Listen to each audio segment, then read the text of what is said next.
Magandang hapon mga kababayan. Ayan. Yung nakikita nyo sa araw ito. Ngayon baka manibago kayo. Baka kala nyo kung saan lugar po ito. Hindi po ito BGC. At hindi rin po ito mga kababayan. Hindi rin po ito bandang Muwa mga kababayan. Ito yung Arca South mga kababayan. Diba, ayan, maraming mga bata dito, mga nagpa-practice. Ayan o, Arca South. Ito yung dating FTI mga kababayan. Napakaganda din ng lugar na to, na-develop na din kasi. Ayan, kaya kung papansinin ninyo talaga namang napakaganda ng lugar. Diba, dandahanin po natin para makita nyo po yung talagang lugar ng Arca South. At may mga building na din dito mga kababayan sa lugar na ito. Pero kung titingnan nyo po, napakaganda talaga ng lugar. Kaya marami dito mga kababayan, yung mga nagja-jogging, yung mga nagpa-practice, mga estudyante, dito po sila pumupunta mga kababayan dahil napakaganda naman po talaga ng tanawin dito. Ayan o, sa bandang kanan po natin.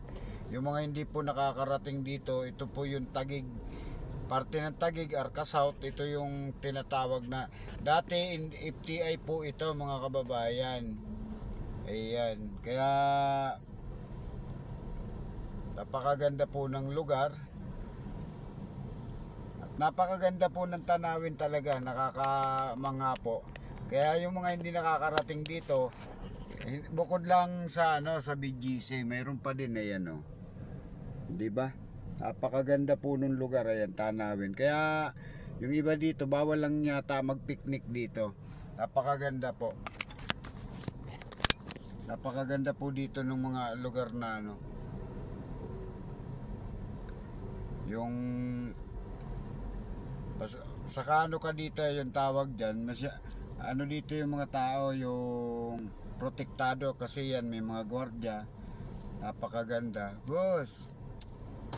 Walang laman, sir. Wala May pa. pasahero dun. Sa anong 1, 2, pangatlong kanto, kaliwa ka. isa, dalawa, tatlo, sa building. Oo, Sige, pangatlong sige. kanto. Pangatlo mula isa, dalawa, tatlo. Pangat kaliwa. Sige. O ayan, may pasayro na po tayo. Pero kung papansinin po natin mga kababayan, napakaganda po. Ituloy lang natin napakaganda po ng tanawin dito sa lugar na to. At dito po ay puno ng gwardiya. Bawat kanto may gwardiya. Ayan po, titingnan nyo po yung kanto. Ayan o. Diba? Napakaganda po.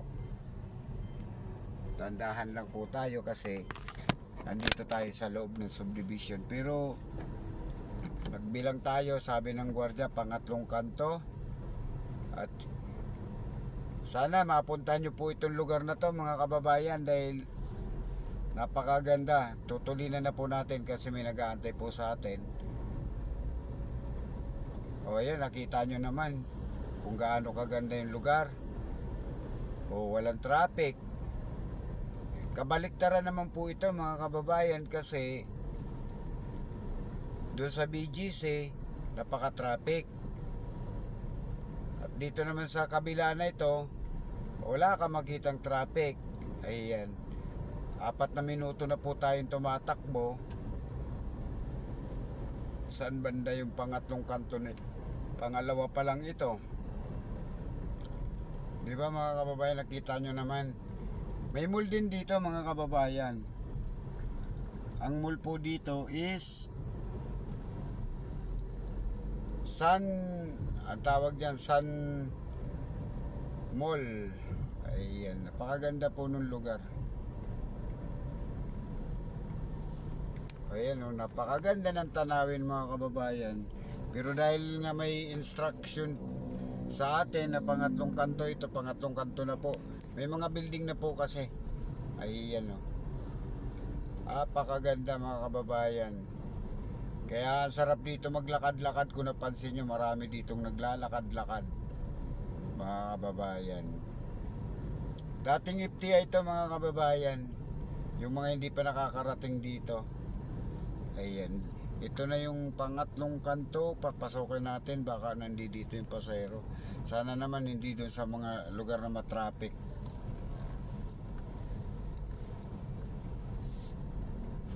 Pero wala naman tayong nakikita pasahero dito. Mukhang sablay yung turo ng gwardiya. Walang pasahero. Kasi pangatlong kanto daw. Pero ayos lang yan, babalik na lang tayo. Kasi mukhang sablay yung turo ni Kuya. Balik na lang tayo. Ayan. O nakita nyo naman, dahan-dahan po tayong tumatakbo. Para matunghayan nyo yung ganda ng dating FTI, mga kababayan. Para makita nyo din po talaga. Talagang Mr. Suabe yung pagkaka-develop dito. Pero hindi natin alam kung sino yung may-ari nito, mga kababayan. Yan yung mulo, yung actually hindi na bagong mall yan, mga kababayan. Yan ang unang tinayo dito sa lugar na to. Diba, napakaganda po nung lugar. Kaya tandaan nyo, ito yung mga lihim ng Taguig na hindi pa nakikita nung iba. Wala yung pasayro.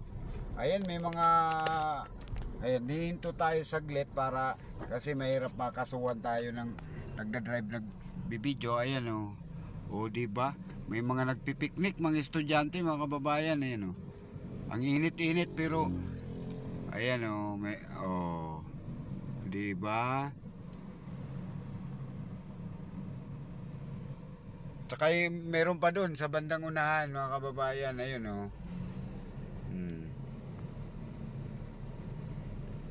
Picnic sa gitna ng arawan, mga kababayan. Napakaganda ng lugar. Kaya sana makarating din kayo dito. Maglakad-lakad, kumbaga. Tanggal stress mo dito.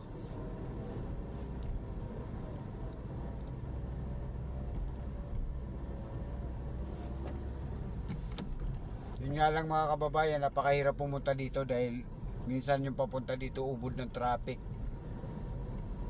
Ito na yung gate, mga kababayan, ng FTI. Dating FTI, ngayon Arca South na. Nakikilala na siya sa unti-unti sa pangalan ng Arca South. Ayan. Hindi naman nabago yung gate, mga kababayan, pero nabago lang yung pangalan kasi dati FTI, ngayon Arca South na siya. Yan. Super duper na ganda ng lugar, mga kababayan. Ito along highway na to, mga kababayan. Kaya sana mapanood nyo, i-share nyo yung video, mga kababayan, at pa-subscribe na lang.